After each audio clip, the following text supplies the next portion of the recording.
আসসালামু আলাইকুম everyone, welcome back to my channel. আমি সঞ্জিদা নোভা।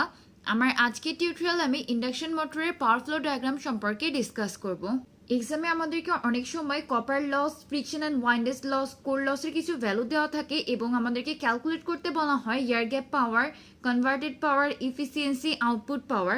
এক্ষেত্রে আমরা কিছু ফর্মুলা ইউজ করে ম্যাথগুলো সলভ করতে পারি। এই ফর্মুলাগুলোকে অনেকেই মেমোরাইজ করেন, বাট আমরা অনেক সময় এক্সাম হলে যে ফর্মুলাগুলো লিখতে যে ভুলে যাই যে কোথায় আমাদের পজিটিভ সাইন ইউজ করতে হবে, কোথায় নেগেটিভ সাইন ইউজ করতে হবে, এগুলো নিয়ে আমরা অনেক সময় কনফিউজড হয়ে যাই।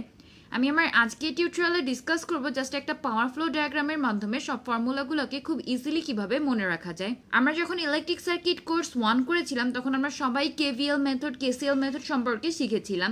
আজকে শুধুমাত্র ওই মেথডগুলো অ্যাপ্লাই করে আমরা খুব ইজিলি ফর্মুলা মেমোরাইজ না করেই ফর্মুলাগুলোকে লিখতে পারবো। আজকে টিউটোরিয়ালে আমি এয়ার গ্যাপ পাওয়ার কিভাবে ক্যালকুলেট করতে হয়, কনভার্টেড পাওয়ার এবং আউটপুট পাওয়ার কিভাবে ক্যালকুলেট করতে হয় সে সম্পর্কে আলোচনা করব। এজন্য ফার্স্টে আমার যেটা দরকার হবে তা হচ্ছে পাওয়ার ফ্লো ডায়াগ্রামটা। এখন কোশ্চেন আসতে পারে যে আমরা কিভাবে পাওয়ার ফ্লো ডায়াগ্রামের সিকোয়েন্সটাকে মনে রাখবো। জাস্ট একটা ওয়ার্ডের মাধ্যমে আমরা ফুল সিকোয়েন্সটাকে মনে রাখতে পারি। ওয়ার্ডটা হচ্ছে স্কার্পস, SCARFS। জাস্ট এই একটা ওয়ার্ডের মাধ্যমে পুরো পাওয়ারের সিকোয়েন্সটাকে আমরা খুব ইজিলি মনে রাখতে পারি।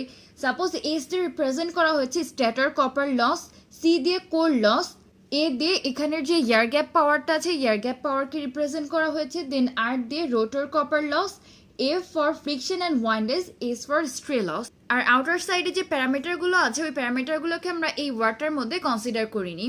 অর্থাৎ আমরা এখানে যে ইনপুট পাওয়ার, এয়ার গ্যাপ পাওয়ার, কনভার্টেড এবং আউটপুট পাওয়ার এই চারটাকে এই ওয়ার্ডটার মধ্যে কনসিডার করিনি, যেহেতু এগুলো আমাদের আউটার সারফেসে আছে। ফার্স্ট এই পাওয়ার ফ্লো ডায়াগ্রামটাকে আমি 3টা সেগমেন্টে ভাগ করে নিয়েছি। ফার্স্ট সেগমেন্ট হচ্ছে এয়ার গ্যাপ পাওয়ার পর্যন্ত, সেকেন্ড সেগমেন্ট এয়ার গ্যাপ পাওয়ার এবং কনভার্টেড পাওয়ার যে মিউচুয়ালি কানেক্টেড একটা লুপ মতো দেখা যাচ্ছে ওই সেগমেন্টে, আর ফাইনালি হচ্ছে কনভার্টেড পাওয়ার থেকে আউটপুট পাওয়ার পর্যন্ত।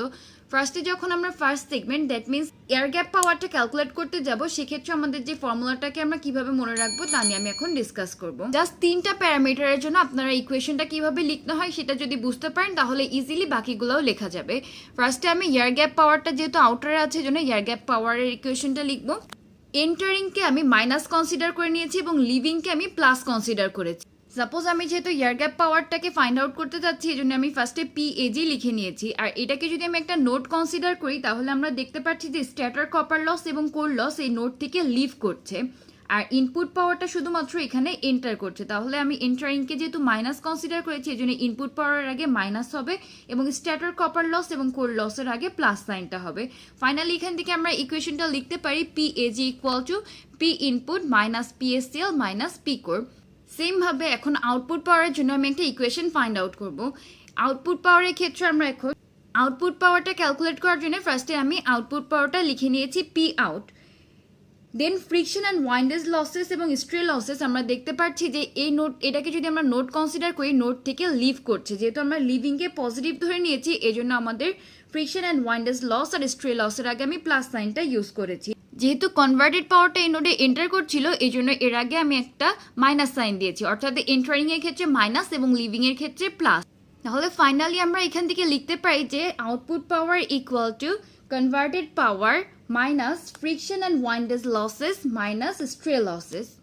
এখন আমরা যে 3টা প্যারামিটার ক্যালকুলেট করতে চেয়েছিলাম অর্থাৎ air gap power, converted power এবং আউটপুট পাওয়ার, এর মধ্যে 2টা আমাদের অলরেডি ক্যালকুলেট করা হয়ে গেছে। শুধুমাত্র P কনভার্টেড পাওয়ার যেটা ওই কনভার্টেড পাওয়ারটা আমরা এখন ক্যালকুলেট করব। এখান থেকে আমরা বলেছিলাম ফার্স্টে যে এই এয়ার গ্যাপ পাওয়ার এবং কনভার্টেড পাওয়ারটাকে আমরা মিউচুয়ালি কানেক্টেড ধরে নিয়েছি। এর জন্য আমাদেরকে যখন এই ইকুয়েশনটা লিখবো কনভার্টেড পাওয়ারটাকেও কনসিডার করতে হবে, এয়ার গ্যাপটাকেও কনসিডার করতে হবে। একে যদি আমরা একটা নোট ধরে নিই তাহলে এয়ার গ্যাপ পাওয়ারটা আমাদের এন্টার করছে, রোটর কপার লসটা এই নোট থেকে লিভ করছে, সেহেতু আমরা এন্টারিংকে মাইনাস দিয়ে লিখে নিয়েছি, আর রোটর কপার লসটা যেহেতু লিভিং এই জন্য সামনে আমরা একটা পজিটিভ সাইন ইউজ করেছি। আর যেহেতু আমরা কনভার্টেড পাওয়ারটাকে ক্যালকুলেট করবো এই জন্য ফার্স্টে আমরা কনভার্টেড পাওয়ারটা লিখে নিয়েছিলাম। দেন আমাদের ফাইনাল ইকুয়েশনটা চলে আসে P converted equal to P air gap minus PRCL। আমরা এই ফর্মুলাগুলোকে মেমোরাইজ না করে জাস্ট এই একটা টেকনিক ইউজের মাধ্যমে সবগুলোকে ফাইন্ড আউট করতে পারি। এই প্রবলেমগুলো সলভ করার জন্য আমাদেরকে শুধুমাত্র একটি ওয়ার্ড মনে রাখতে হবে এবং আমাদেরকে মাথায় রাখতে হবে যে আমরা 3টা ভেরিয়েবলের জন্য ক্যালকুলেট করব। একটা হচ্ছে air gap power, converted power এবং আউটপুট পাওয়ার। এই তিনটির ক্ষেত্রে ইকুয়েশন লিখতে পারলে অন্যগুলো আমরা অটোমেটিক্যালি ক্যালকুলেট করতে পারবো। Thanks for watching guys, hopefully সবাই আপনারা টেকনিকটাকে বুঝতে পেরেছেন।